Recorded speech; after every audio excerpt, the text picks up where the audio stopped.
Wrong song. There we go. I need a round of applause this morning. Good morning, everybody. Good morning to you. It's me, Mitch, substituting for Kiltsy. And we'll have the Where's Kiltsy report immediately after our morning coffee drinking. Welcome to Morning Coffee with Mitch this morning on Sunday. Beautiful Sunday morning, the 28th of June. Eagerly looking forward to my Orlando trip tomorrow. Without further ado,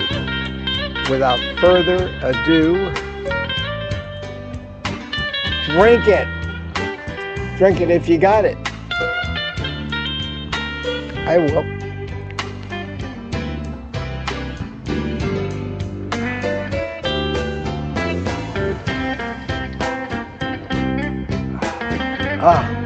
Love it.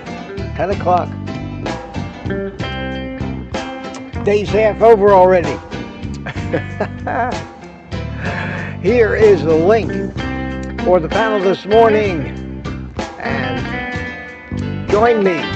This is Mitch and Friends. After all, I pin it to the bottom of the chat. Don't be shy. There's 32 of you here now. I don't know if that's surprising or not, but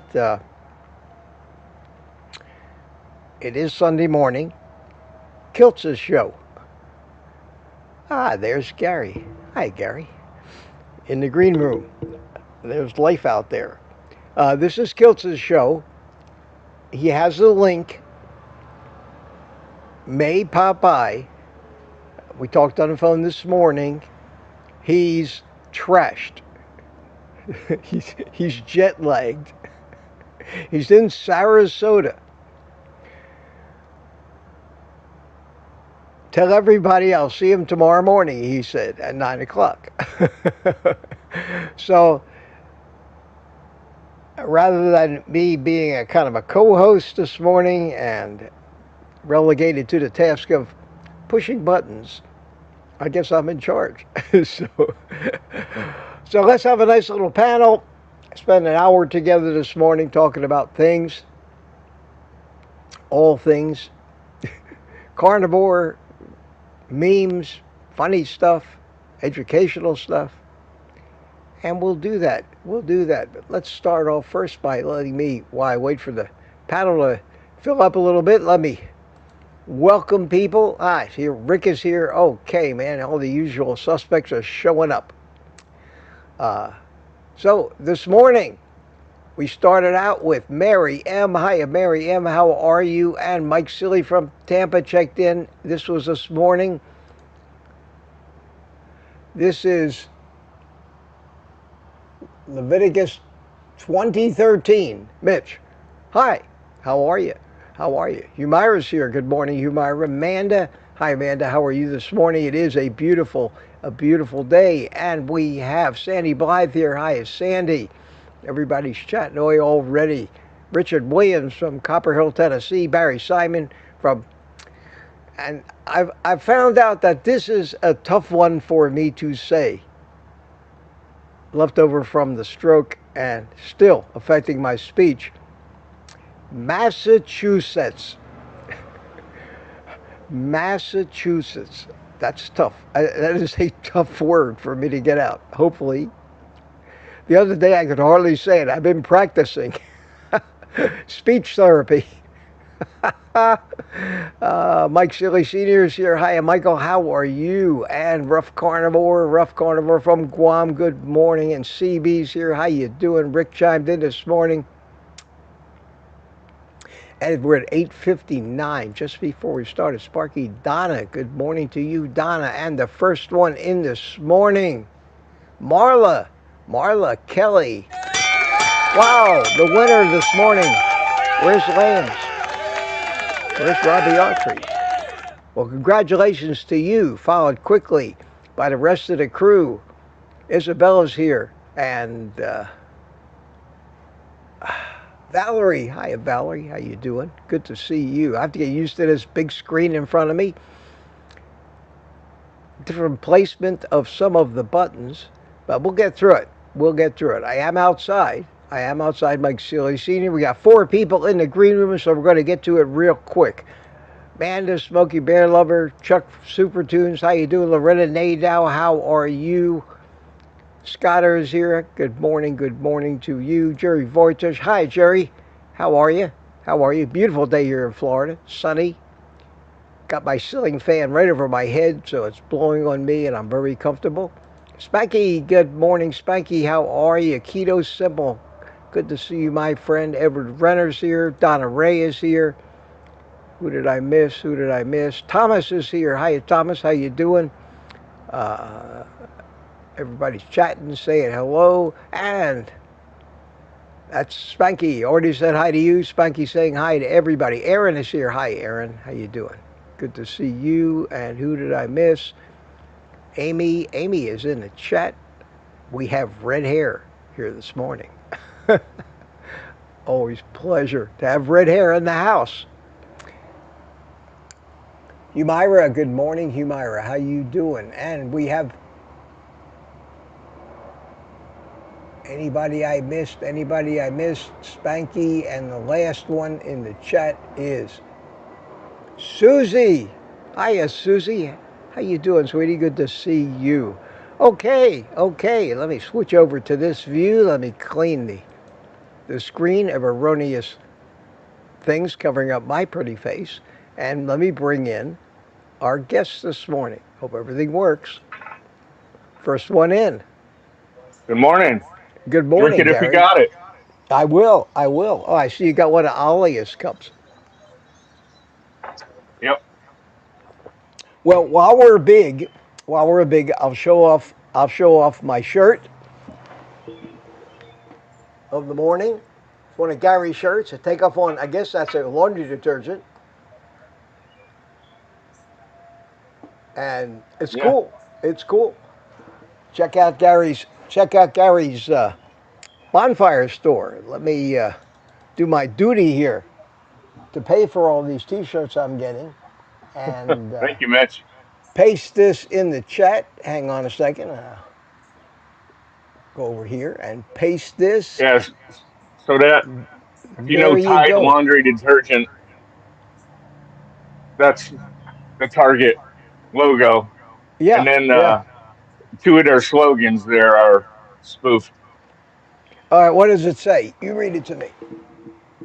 So if you don't, one of their slogans says you're going to need more Tide, right? Yeah. But no, you're going to need more meat. More meat. Okay. And if your diet's got to be clean, it's got to be meat. Okay.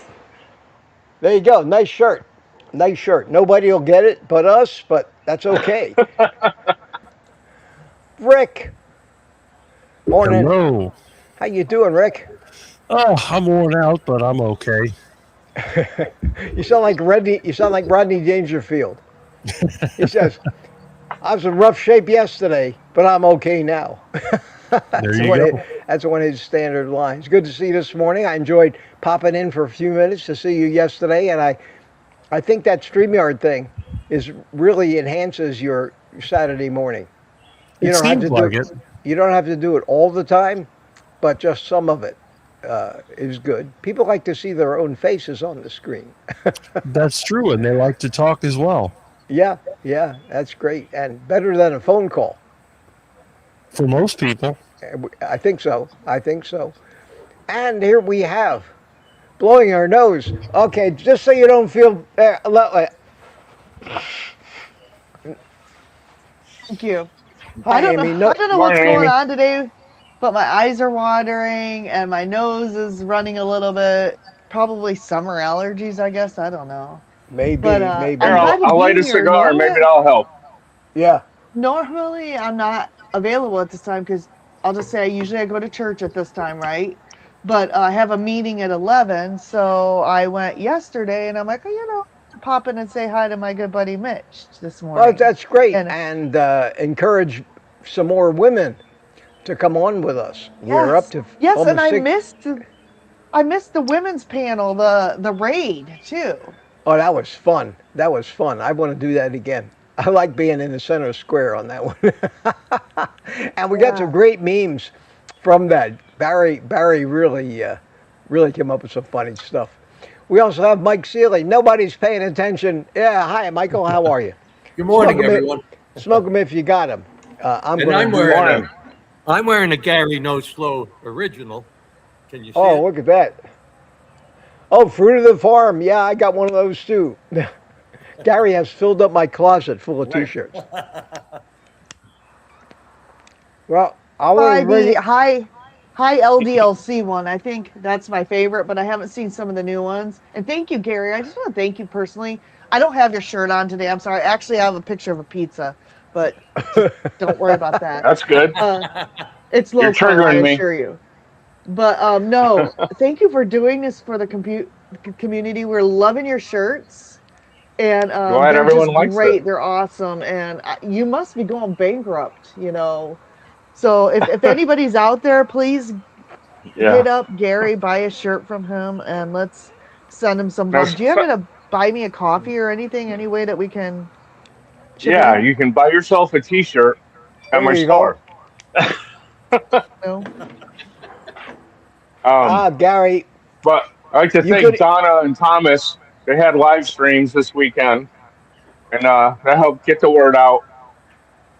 And Rick's wearing one of your shirts too. Look at that. Oh, he finally got it. Excellent. Yeah. He paid for it with his own hard-earned cash. Thank you. Yeah, but you gave me a free one too. I did get a free one. I appreciate that. Hi, everybody. The first one's free. They're awesome. Sometimes. Good, and I love the color. Looks good on you, man. Thank you. Well, I have no agenda this morning. None whatsoever. My hot dog video, for those of you YouTubers out there, is well over 40,000 views now. Wow. WTF. I mean, I put out videos that I hope will be helpful. Serious topics like the one I put out yesterday. 1,000 views, maybe 1,500. Hot dog video, 40. I think it's up to 42,000. I looked last night before I went to bed, but I don't get it. Not that I'm complaining. Don't get me wrong. Not complaining. I've gotten 220 or 30 new subscribers from that one video. Wow, that's cool. What was that, Amy? I couldn't see it. It's you. Me? Okay. It's you on your hot dog video. Oh, okay, the hot dog video. Yeah, hold on a second. I will make you big. We can all enjoy that. Okay, There you go. Oh, yeah, look at that. How many views? How many views? Let's see. 42,000. It just says 42,000. Wow. 42K. Wow. Yeah. That's crazy. That's crazy. That's awesome. Yeah. I think pretty soon they're going to contact you, Mitch, and they're going to make you a representative at a company. Semi-free hot dogs. Give you a lifetime supply. Yeah. My most popular video is how to use a payphone. Yeah, that's probably very educational for the younger generation. Exactly. Spanky! You look like an Indian chief there. What are you wearing? Oh, a towel. It's a blanket. A blanket. Is it cold up there? I got the air conditioning blowing on top of me. So. Okay, I get it. Well, good crowd here this morning. Good to see y'all. So far, 61 people. Maybe Kiltz will drop by, but I doubt it. He sounded, God, I never heard him sound so tired. He called me about a half an hour before we started. I hadn't heard from him yet. He was supposed to call me and tell me that he wasn't going to post the live stream. So I looked last night, and it wasn't there. And then I got up at before 5 this morning, and I looked, it still wasn't there. So I said, well, I guess I'm up, and I created this live stream. I guess everybody found it okay who's going to find it. It's been up all morning. At any rate, we're here. We're here. And CB Carmack, yeah. Well, I appreciate that, CB. He said, Mitch, it's because we watch it 39,887 times.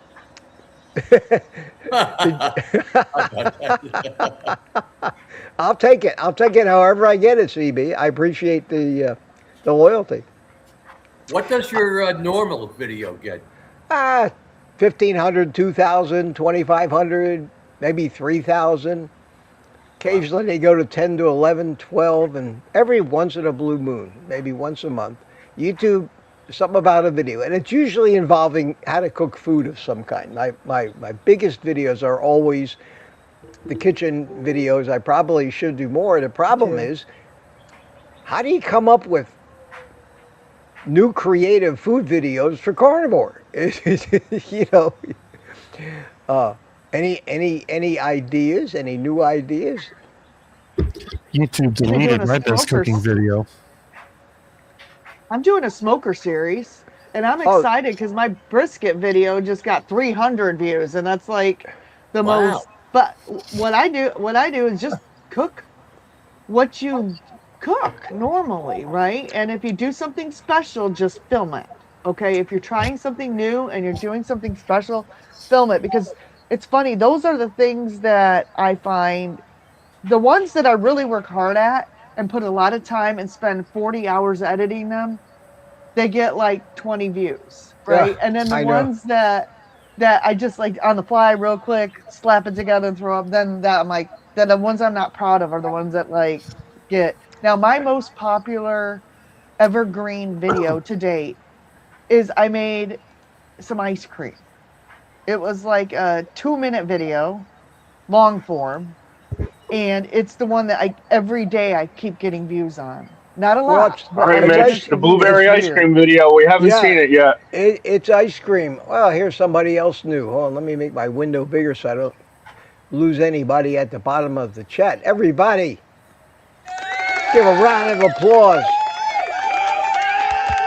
Thomas. Good morning, Thomas. Morning. Morning, Thomas. The gang's almost all here this morning. Look at this. Except for the ladies, but that's okay. That's okay. I got one. You still got 2 more. Yeah. Well, I gotta watch your video, Amy. Yeah, maybe everybody will watch your videos. Brisket's $4.99 a pound. Is that a good price? Brisket? Yes. Yes. That's cheaper than hamburger most places. So yeah, that is a good price. That, and you can cook it up no matter how you cook it. You don't have to smoke it because that's kind of a long process, right? That's like a 26-hour process, right? But you can pressure cook it, you can bake it in, you can bake it in the oven. I don't know what the size is, but Mitch could probably do a video on how to air fry one. I don't know if that's possible. I'd have to cut it in smaller pieces. Smaller pieces, or you can get smaller briskets. I think they have smaller cuts. I had a 19-pound and a 17-pound, and I did both of them at the same time. That's a big brisket. See, the problem for me to do something that size is it would take me a year to eat it all. So I would have to freeze most of it after it was cooked. 3 days. We did that 3 too. days. We did that too. Rick, you could, but you'd have to eat nothing else in 3 days. I'll eat other eggs and dairy and whatever. And I try to, of course, eat eggs every day. I am still firmly convinced that eggs are the food we should be prioritizing. 6 eggs a day. Equal to beef, if not more, because of the nutrients and everything. And I saw a video this morning. Now, let me stop here real quick and welcome Driving Susie. Susie's driving. Susie. Hi, Susie. Don't run off the road. Pay attention. Okay. I mean, we all go to NASCAR races to see the crashes, but we don't want to see any crashes here today. Okay? How you doing? See, another girl on here. Hey, all right. Well, anyway, I was talking about it. I saw a video today. It was by some doctor. It had a clickbaity title, and it said 10 grams of this a day does the same thing that Ozempic does. Never heard of this guy. I clicked on it. He started talking about eggs. And evidently, if you eat 3 eggs a day, it will do the same. It will stimulate the same amount of GLP-1 production as Ozempic does. It was interesting, and then he went on and started talking about things I did not agree with. So I'm not going to recommend that video, but it was interesting, and he talked about eggs, and he talked about the fact that complete proteins and everything else. Oh, we lost Susie. That's the problem with driving. You drive in and out of reception, but we'll see if she comes back. I'll leave the window. There she is. Trying, Susie. But I try to eat at least 5 days a week, if not 6 days a week. All right, it says Susie is trying to get back in. I removed that one, and I still don't see her there. It's still black. That's a new one. She tried again. Well, maybe Susie, if you can hear me, maybe when you get to a place where you're going and you stop, you can come in and see us again. But right now, unfortunately, as so many people who try to do this while they're driving, it doesn't work. In and out. But we'll keep an eye out. For it. Well, hey, Mitch, I'm doing my laundry, so I'm going to get off of here and let another woman come in there, maybe. Yeah, they'd be much prettier than you anyway, Rick. Yeah. Me, if we get women in here, I'll even get out of here, Great, we'll be listening in the background. Thank you. Oh, okay. Thanks, Susie's trying. Susie, are you there? We just can't see you. Oh, there you are. All right. There we are. Hi, Susie. Hi, Dolly. How are you guys? So good to see you. We're doing great. Where are you headed? To a gig. I've got a tiki bar. Not going to church. Uh-oh, I'm in trouble. No, you're not. Yeah, I'm so saintly, it's ridiculous. Aren't we all? We all? Yes. Saint Susie. That's what we'll call you from here. That's how it is. Cheers. I'm gonna listen because I'm driving. Okay. Karen Field, I see a question here. Yeah, I'm reading it down like that.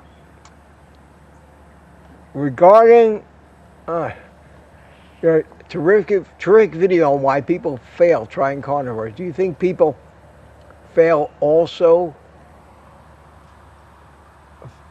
care too much about being accepted by others? Well, that's a factor. I think a lot of people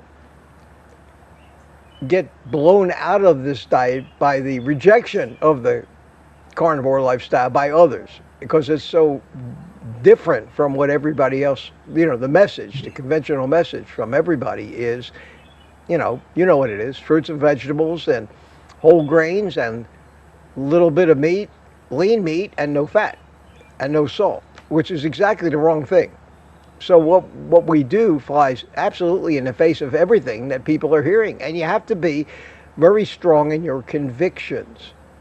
And yes, I think I talked about it in that video, is you've got to get involved in a community of like-minded people because it actually supports your own resolve that you're not crazy like everybody thinks, even your relatives, and you're doing the right thing, as evidenced by the fact that it seems to be working for most people. Can I pipe in on this? Absolutely. Because I'm actively working with clients for like 3 or 4 months now, multiple people, and I'm talking to multiple people. And it's fine if you live alone. I think for people who live alone, they're successful, it's easy. But I can't tell you time and time again, for people who live with other people, there we go. Just okay. Don't get it. And they're buying like the other foods, and they're like, it's their love language. If it's your spouse or your person, your partner or whatever, and they will buy you the carrot cake or the cheesecake, and they'll write your name on it, and they'll put it in the fridge, and they're like, I love you, and I bought you this thing, and they just don't get what the other person is trying to do, right? They just don't understand it. And it's one of the biggest struggles. And they leave food out on the counter. And it's not the people that I'm talking to, they want to do this. But then when the food is so addictive, the food that they're trying to quit eating is so addictive that if it's laying there on the counter with the chip bag open, do you know how easy it is just to stick your hand in there and say, I'm just going to have a few? And then a few leads to more. And then, with the blueberries, right? Oh, God. So I can't get near them. And some of the people, not only do they have a spouse, but they have kids. And what do kids want? The kids want the junk food. And so the other parent buys the kids junk food, and it's right there. And I think that's a lot of it too, is just the access. If you live alone and you throw everything in a trash and it's not there, that's one thing. But when you're living with other people that aren't on board with helping you be your best self, that's kind of another whole other layer of struggle that I'm seeing when I talk to people. And it's not just one person. Almost every single person that has a family or someone else living with them, this is a common theme. I have that problem, but luckily for me, it hasn't been a problem. I'll even cook crap food for them, and I have no desire. How long have you been carnivore? How long have you been carnivore, Gary? I'll be like 2 years in October. Yeah. Okay. So I find once you can get consistent and stay with it, that those thoughts of, I'll just have a couple, they tend to move away from you down the hallway, right? Some of these people who are new, just a month, 2 months, 3 months in, or some people who don't even know about this lifestyle. I've talked to people who want to lose weight, they don't know how, and their biggest struggle just starting out is that their family doesn't, they don't have buy-in. Anyway, that's my 2 cents. And it's hard, and it's hard to talk to them about this and get them to convince that you got to have a sit down with your family member and say, look. And what I say to people is, I say, look, what you tell your family member is, I'm not feeling my best. I'm not my best person for this family. I'm not going to be my best person for this family until I can clean up some of the things that I'm eating and feel better myself. And then I'm going to be the best mother, father, brother, sister, whatever it is, aunt, uncle for this family. And I need your help. And when you put it that way, I think that's the best way that you can communicate with your family about, they might get it, right? They might get it. The reason why I lay around on the couch is because I don't feel well, right? And this is what's going to help me. Well, the term pardon me, Susie, I didn't hear you. That was very helpful for clients. Thank you. Yeah. Very helpful. Yeah. We're conditioned from the time we pop out of the chute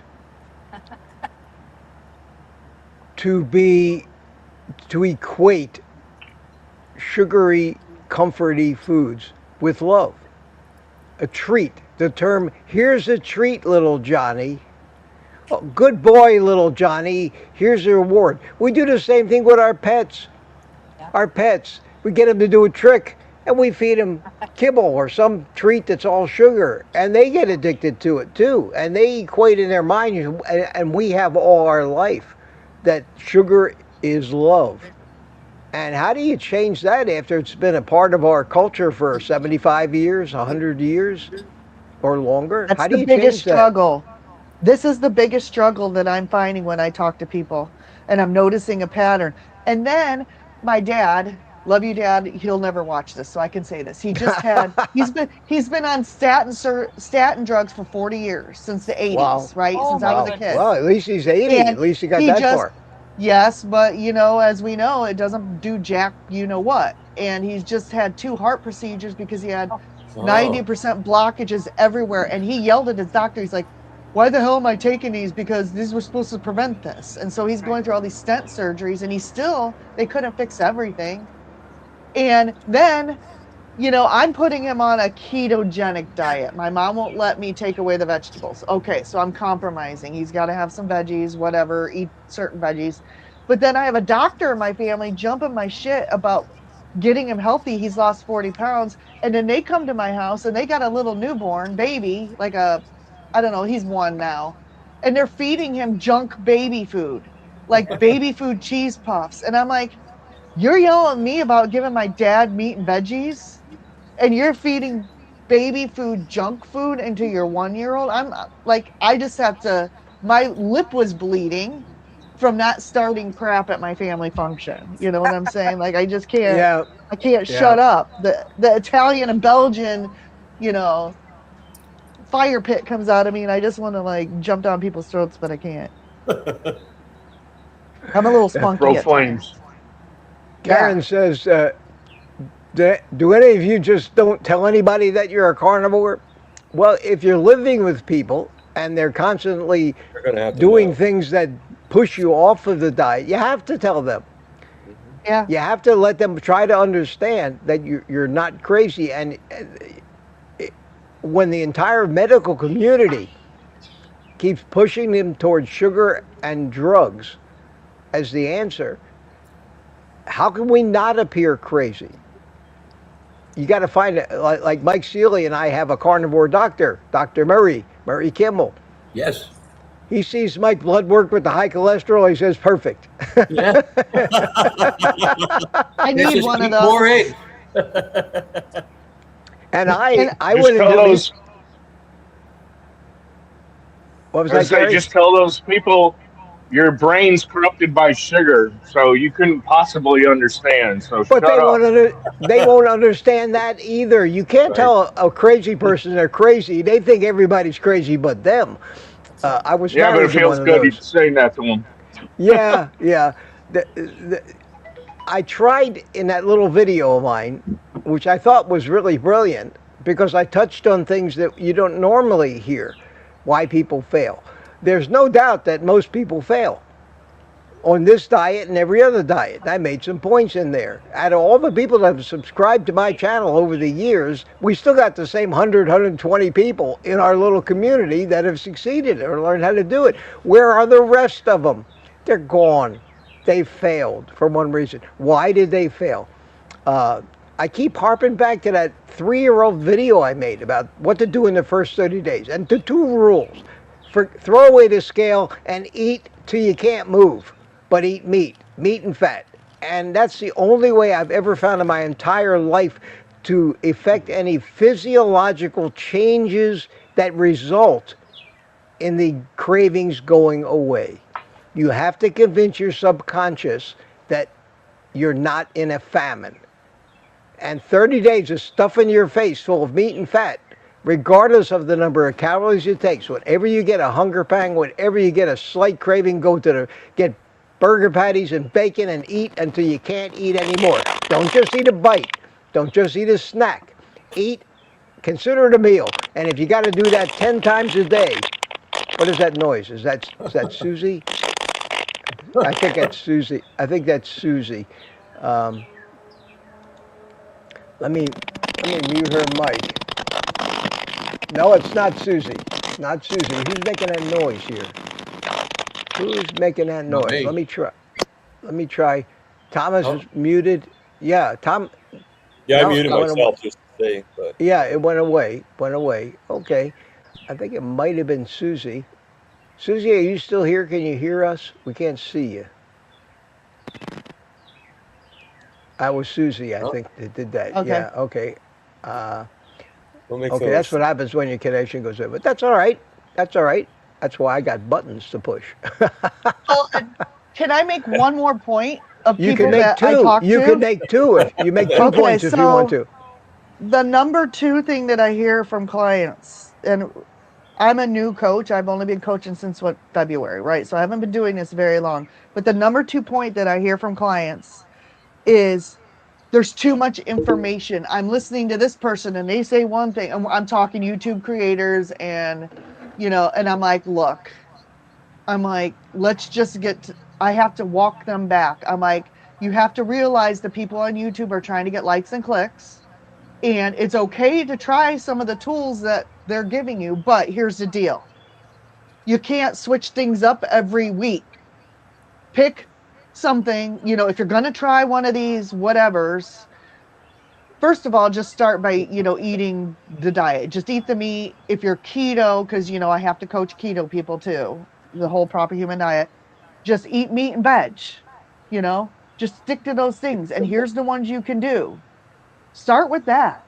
And you have to have patience, because some of these people, it's taking you how long to get this way? If you're overweight, it's taking you how long to get to this point? You can't undo it in a month or two.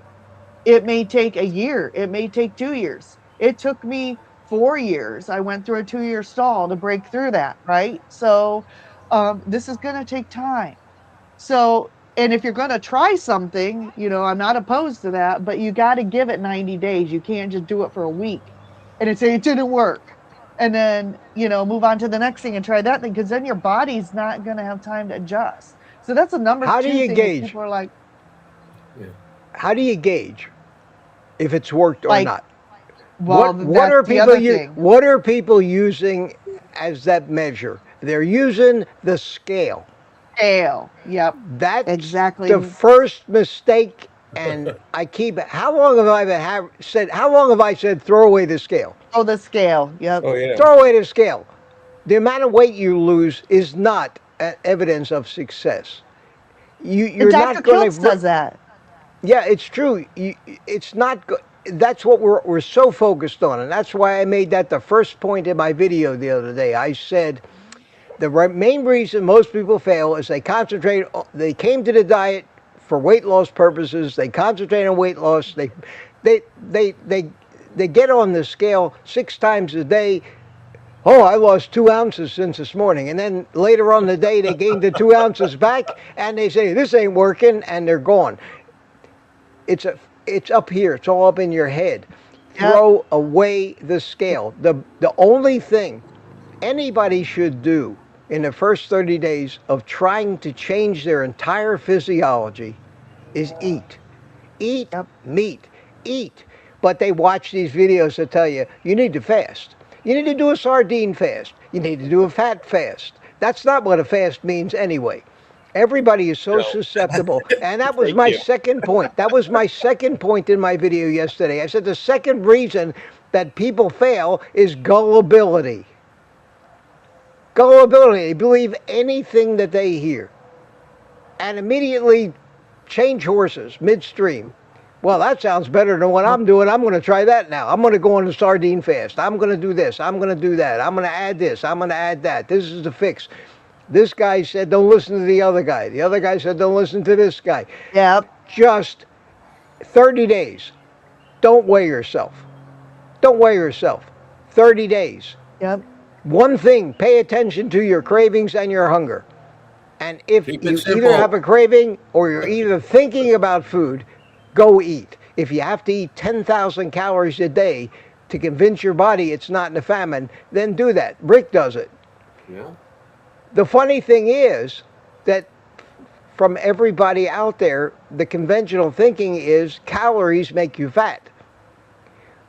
Nobody that I've ever met who's tried to do nothing but eat for the first 30 days has gained any weight. And if you wait till the end of 30 days, after eating 6,000 calories a day and a stuff in your face until you don't want to eat anymore, and you ate the right foods, you ate just meat and fat, and you kept the fat at about 70%, you lose weight anyway. It's crazy. It's crazy.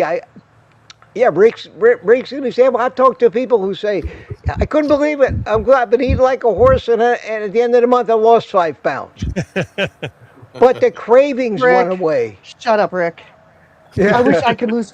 I eat and eat and eat, and I don't eat near as much what Rick does, and I attribute to, here's what I attribute to my situation from. And we all know, and I don't need the nasty comments, but I thought this was right at the time. I did protein sparing modified fasting for 4 years, right? And it worked. It kept the scale low. But then I started having hypothyroidism. I wasn't feeling well. I'm in menopause. I wasn't feeling well. And so I started eating high-fat carnivore. And I attributed it to what's reverse dieting. So I started eating more fat, I don't like using calories, but just more. I was eating more, right? Yeah. I wasn't restricting. And my body wasn't used to that amount of fat, amount of, food. And so then I put on some weight, and I haven't lost it, but you know what? My body, I'm not gaining 100 pounds back. I've gained like 30 pounds, right? And you know what Dr. Kilt says about that? And I tend to agree with him. He's like, being fat, and I don't consider myself fat, being fat is not an illness. You can be fat and metabolically healthy if all your blood markers are good and everything's good. Putting on some pounds is what our bodies used to do to get us through the winter time when we were cave people. They would eat and eat and eat and gain weight, and then they would be like bears in the wintertime, and there would be periods of starvation. So I feel like my body was starved for so long. I'm eating, high-fat carnivore now, and I'm generally happy with that, and it's starting to get to the point where I'm not starving all the time, and I'm not gaining any more weight. But yeah, I put on 30 pounds because it was like a reverse diet. It's retraining my metabolism that this amount of food and fat and everything is okay. Tell me I'm wrong, Mitch. Tell me I'm wrong. No, I agree. You're absolutely right. And if I was going to predict anything, Amy, I would predict that a year from today, you keep doing what you're doing. A year from today, 20 of those 30 pounds will probably be gone. And you'll probably feel better than you ever have. I think so too. Especially you know what, you skinny carnivores, eat your health, eat your heart out. Here's a perfect healthy specimen right here. Yeah, you got. I'm ready to sustain any famine that comes my way for months. Yeah, you may be the one survivor. You may be what we redefine as the fittest, because when we use the term survival of the fittest, we immediately envision a bodybuilder, an athlete, somebody who's thin, somebody, if a famine comes, then the fittest is the person that has the most gas in their tank. Yep. And they'll outlive all of us. Sumo wrestlers considered like rock stars in Japan or wherever? Absolutely. So ask anybody that's ever tried to lose weight. Is it easier? What do you do faster? Gain weight or lose weight? You're on a diet for 6 months, you struggle to get the 10 pounds off, you go off the diet, in 2 weeks the 10 pounds is back. That's our natural... 20 pounds. That's it's our 20 natural pounds then. That's our natural biology. Food is not supposed to be available in abundance. Food is something that up until recently in evolutionary history, humans have had to hunt for, forage for. It was in rare supply. That's why we have the urge, especially with sugar. It never satisfies your hunger. It never triggers the hormones that make you feel full. Because when we found sugar in the old caveman days, we had to eat until it was gone, eat until we couldn't move anymore, because when the hell are we ever going to find more of it? And that's why we're compelled when we eat things like pasta and starchy vegetables and things. Keep eating. You put a plate of French fries in front of somebody and keep refilling the plate. They'll keep eating until they're gone. You put a plate of fat steak in front of somebody, they'll eat half of it and start to slow down, right? Slow down. Well, there comes a point where you get satiated, though. When I can't swallow anymore. Well, that's your body trying to tell you something. It's had enough. It's had enough. But your metabolism evidently is very high, and you're healthy. But what you said is so true, Mitch. When you're trying to starve yourself all the time, your body now is getting stingy. It's like, I can't expend the energy because I don't know when I'm going to get it next. But when you're like Rick, stuffing your face with food all the time, it's like, I got nothing to worry about. I'm going to do whatever I have to. I'm going to use that energy now because more is coming. Well, you feel like being active, too. You don't feel like sitting around. You can liken it, the way the body works, to like driving an electric car on a long cross-country trip. You got to stop somewhere and recharge. The charging network in many areas of the country are few and far between, and if you did find them, they have a big sign, out of order. Okay? You get what they call range anxiety. Okay. you start worrying because the thing is telling you, well, I'm going 70 miles an hour and I'm in 35, 40 miles, my battery's going to be dead. I better get to a charger. And you say to yourself, well, if I go 50 miles an hour slower, I'll extend my range and stretch that. So you slow down. And then you get to the point where you're 20 miles, you got 20 miles of range left and no charger in sight. So you slow down to 15 miles an hour, which is the best range that the vehicle can get on the energy it has. And you know, that's what happens in a human body. It will conserve energy if it thinks energy is in short supply. We live in a world where everybody's subconscious mind thinks there's no food. Hence the need to eat everything in sight and do it 8 times a day. When you finally get proper nutrition for a period of 3 weeks or 4 weeks uninterrupted, you have effected a physiological change to the way your system works. You have put your addiction, you're putting your addiction into remission, and that's what we all discover in carnivore. After we manage about a month, most of us lose that nagging desire to gorge on sweet things or pasta or starchy vegetables. And we start to understand what the term satiated actually means, because most people in this world never experience satiety. They don't stop eating long enough. They got to get a carb fix. And they're told by their doctors and everybody else that that's the healthy way to eat.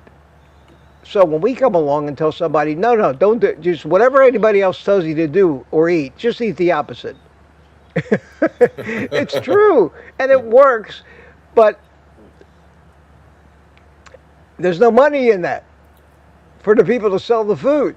There's no money in it. They're not going to agree that, you know, maybe that's true. They're going to fight you tooth and nail. The propaganda is going to ramp up, and like everything else. And the third thing I mentioned in my video yesterday, the second thing when I talked about gullibility is we're gullible to the propaganda, as well as the people in carnivore on YouTube that are scam artists and pushing all the supplements and all these wild instant fixes, and people are gullible. Got to be a cynic.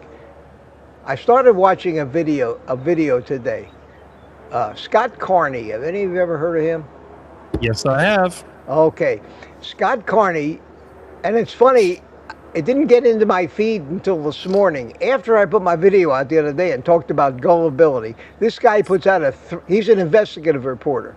He's the guy that kind of exposed AG1 as the biggest fraud that ever happened. He put out a video, it's 3.5 hours long. It's a compilation. He calls it grifters. It's all about the grifters. And he's got Peter and T. He's got all these guys that are fabulously wealthy because they're selling, you know, Element and AG1 and Peter and T and all this life extension stuff. And what's this guy's name that escapes me because I never watch him. A great video. If you're doing something and just listen to it like a podcast, 3.5 hours. I'm gonna post. I may actually make a video directing people to this video. It's something that everybody on carnivore should see. Got to stick to the basics. After you've been doing it 6 months or a year, things are working. Yeah, try to identify if there's something you can't live without or you think you're missing. But every time we deviate from the basics, following another one of these Pied Pipers around, we end up sabotaging ourselves. Believe me, I've learned that. And your duck knows that too, Rick. Hold on to that guy. He's traveling. He's traveling. Uh-oh, got another visitor here. Aaron. Hi, Aaron. Morning, Aaron. Morning, Aaron. How you doing? How you doing?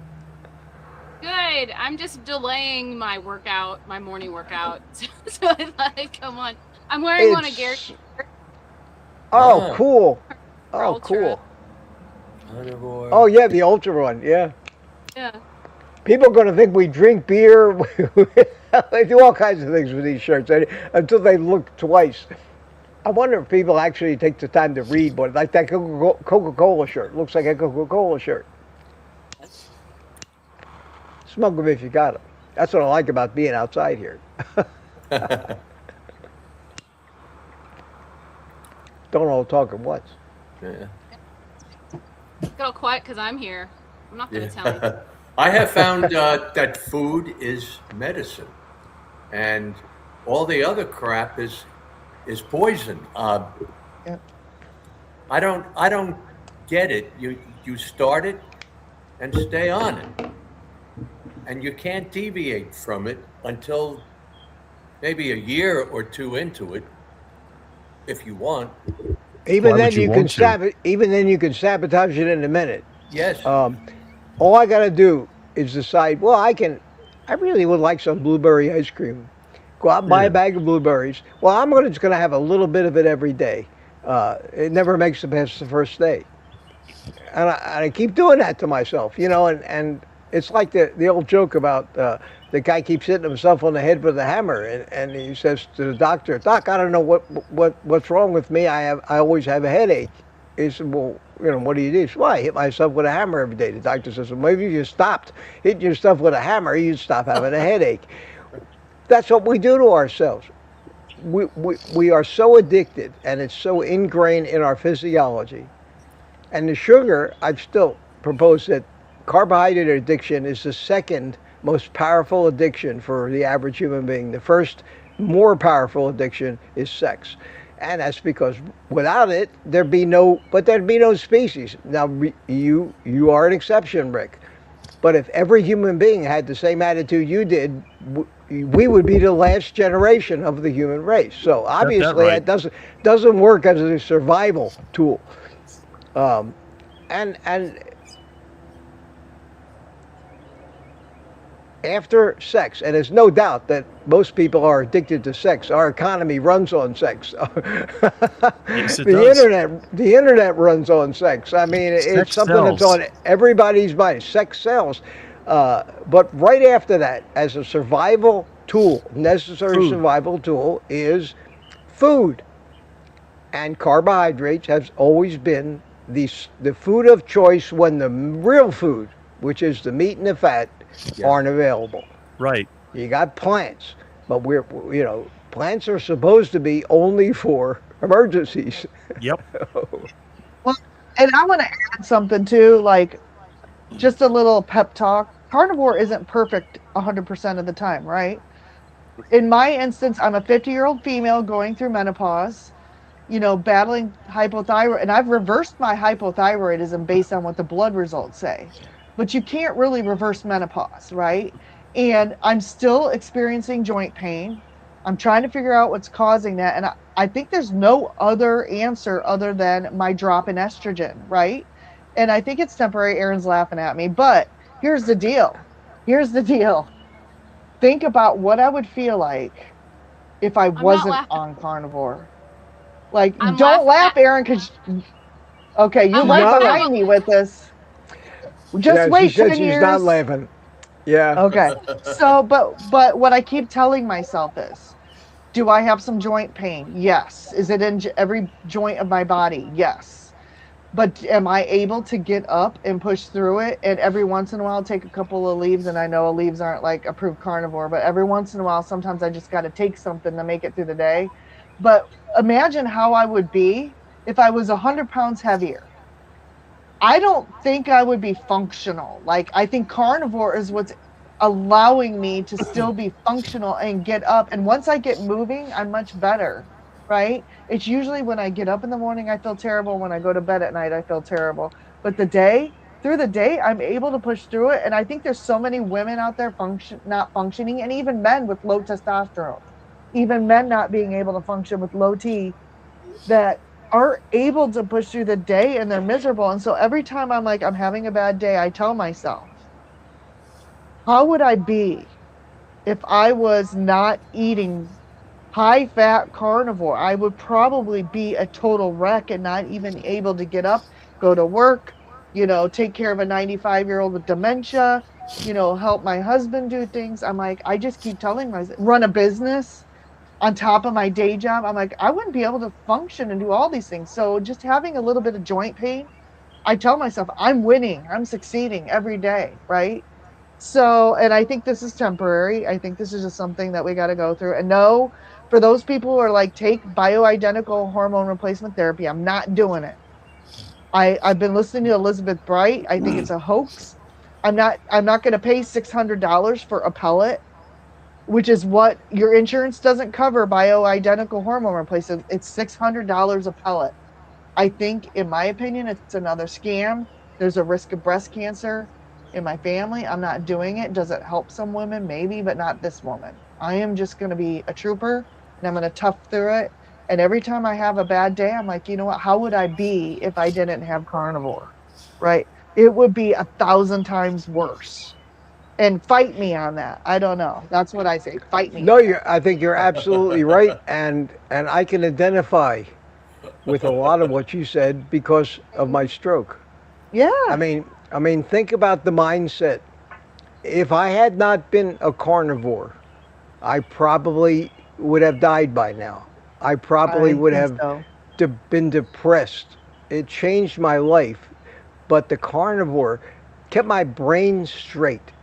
I'm still recovering, but I know that I would probably not have made it this far had I not been on the carnivore. Had I listened to any advice that I was given by any of the doctors that treated me, to get on the statins and blood pressure medication, which I don't need, and worried about a 400 LDL. One thing I haven't experienced since the stroke was pain. My recovery has been entirely pain-free. That would not have been the case. Would not have been the case. So I'm not wavering on it. I've tried a few times to add in the ice cream as a treat, but the word treat it sounds like you want it, but no good comes of it. No good comes of it. Mitch, call it a punishment. You'd be glutton for punishment. And the word glutton in that expression fits right in, too.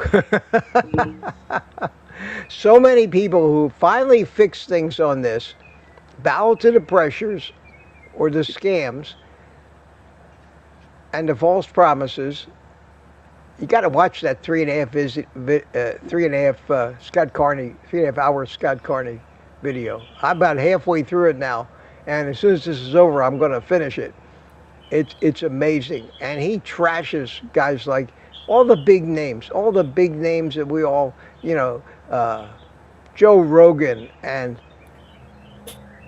anybody who pushes athletic greens, and anybody, even the Element people push Element. I think it's a scam. There's very little actual electrolyte in this stupid stuff, and you pay a fortune for it. But yet, it's almost sacrilegious to say bad things about it. I don't get it. I don't get it. Holy cow, guys! It's almost an hour already. Yeah. Where the hell did that hour go? Spanky's falling asleep there. Oh no, there you are. Thomas, how you doing, buddy? Hat, Spanky. Yeah. Thomas, how you doing? I'm doing all right. Yeah. I'm good. Had any interesting guests on your? Had any interesting guests on your show lately? Yeah. No, I had a great show yesterday. I had almost everybody on it. So. Did a round table like we're doing right now. So that was a lot of fun. Well, I like these Sunday morning things. 4.5 hours. Wow. Yeah, there you go, 4.5 hours. Wow. Yeah. Wow. I know what that's like. Super. I was trying to emulate you, Rick. There you go. And I wasn't here. I was out helping a friend, so I couldn't join in. Yeah, I'm sure it would have been 6 or 7 if you came in. I see Gemma's here. Gemma, how you doing? Good to see you. Loretta Nadow is here. Turi. Hi, Turi. How are you? How many people we got here? I've been keeping 77. That's not bad for a Sunday morning. Not bad. This is Kiltz's show after all. Oh yeah, yeah. Tomorrow's going to be interesting. I am not going to drive to Orlando until later in the afternoon. Kiltz is going to be there. He told me he's going to Orlando today. He's going to go to Orlando this afternoon. I don't know how he's going to get there yet. I guess if there's a flight or he'll take an Uber. And he's going to work in his new office in Orlando all day tomorrow. And I'll hook up with him in the afternoon. So I'm going to try to, considering I'm not going to be getting home until 10:30 to 11 o'clock, after a lot of activity that I'm not used to. I'll be on tomorrow morning at 7, but I'm going to try to take a long nap before I head out for Orlando tomorrow. Good idea. I can run out of steam if I'm not careful. And we're going to play the whole thing by ear. But if anybody's going to be in Orlando tomorrow, as it stands now, I'll be there, and Kiltz will be there. I know Peter's coming. Yeah. Mike, you're not coming, are you? No. No? No. Well, it ought to be interesting. Curry's going to be there. I get to see Curry again. But be like a big family reunion. I got the washing machine people coming tomorrow. Oh, God, that's important. Got to get that. Yes, it is. Yeah, got to get that fixed. Don't want to be stuck in a laundromat, do you? No. I mean, they came out Friday, and the guy said, "Wow, I have to get another person." I said, "Why?" And he said, "I have to lift the whole washing machine up and turn it over." I said, "Okay." Wow. Yeah. Luckily, it's under warranty. Did you say have to lift up the hoe washing machine? Is that what you said? Yes. Hoe. Yeah, that's Philadelphia right there. The word hoe, for anybody from Philadelphia, it comes out hoe. I ate the hoe thing. That's the way we talk in Philly. You know, it took me a long time to start consciously saying whole. Like coffee. Coffee is coffee. My washing machine hasn't broken in 6 years. Well, that's because you don't ever use it. Yeah, I use it all the time. No, I'm joking. Yeah. I'm joking. But it is from the side of the road. Of course it is. Yeah. All my appliances are from the side of the road. I have one of those newfangled ones without an agitator, and it has all kinds of computer stuff. They break. Yeah, they do break. A Whirlpool belt drive. Yeah. We invented a new term on Rick's show yesterday morning. It was dumpster tech. Yeah. Dumpster tech. Yeah. Yeah, that was funny. I got 2 dumpster bikes this week. Did you really? What do you do? Fix them up and sell them or give them away? Side of the road. I was with my friend. One's a Pee Wee Herman bike. Huh? That Pee Wee Herman bike looks sharp. Oh, can't wait to see you on that one. We're going to call it a day. We're going to call it a day. Let me play a little happy music for you all, and everybody can say goodbye. So I'll sit back and wait for you to disappear. Bye, everybody. Great having you. Great having you. Bye-bye. Have a good day. See you, Mike. Mitch, See you, Rick. Have a good trip, Mitch. I will, Mike. See you, Mike. And that leaves Gary. Come on. I'm waiting. I hate to keep you out. Gary always freezes out. For some reason, he never just disappears. I have to disappear him. Well, that was great fun. Kiltsy missed a nice little party, a nice little discussion. Thanks, everybody, for coming. I appreciate you being here. Now I got to take apart this outdoor studio of mine and continue to enjoy my Sunday, and I hope you all do the same. Supertune says goodbye, and who else is saying goodbye? Everybody. Aaron says goodbye. Jem says goodbye. Karen Field.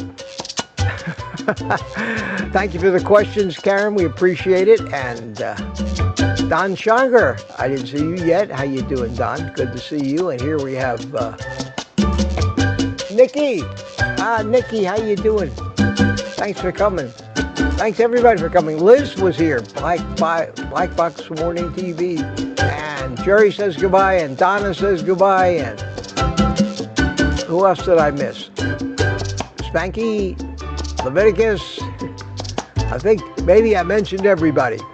All right, the music's about to end, and so is the show. So here we go. You know what's coming. And it's Sunday. Take the rest of the day off and eat meat.